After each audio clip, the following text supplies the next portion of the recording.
Hi friends, welcome to gift of 360. మన gift of 360 different collection of return gifts add అయ్యాయండి. మీరు small function అయినా big function అయినా ఎటువంటి రిటర్న్ గిఫ్ట్స్ అయినా మన దగ్గర దొరికేస్తుంది. ఒక్కసారి ఐటమ్ చెక్ చేయండి. 13 రూపీస్, 15 రూపీస్, 17 రూపీస్, ఇందులో ఏ పీస్ అయినా సరే 25 రూపీస్. ఇవి 40 rupees, 29 rupees, 34 rupees, 38 rupees, 38 rupees, 45 rupees.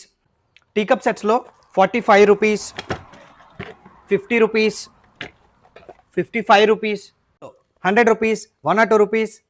ఈ నైస్ గ్లాస్ బాటిల్ 45 రూపీస్. ఈ గ్లాస్ బాటిల్స్ మనకి 50 రూపీస్, 53 రూపీస్, 62 రూపీస్. మనకి 2 పీస్ సెట్స్ 70. ఈ 3 పీస్ సెట్ 74 రూపీస్. ఈ 4 piece set 82 rupees. 2 piece set మనకి 50 రూపీస్, 4 పీస్ సెట్ మనకి 70 రూపీస్. ఇది మనకి 44 రూపీస్, ఇది 78 రూపీస్. ఇది 96 రూపీస్, ఇది 100 రూపీస్. ఈ టెడ్డీ లంచ్ బాక్స్ 84 రూపీస్. ఈ యూనికార్న్ లంచ్ బాక్స్ 94 రూపీస్. ఇది 106 రూపీస్, ఇది 107 రూపీస్. హాట్ డిష్ వచ్చేసి 125 రూపీస్, ఇది 130 రూపీస్. ఇది 128 రూపీస్, ఇది 152 రూపీస్.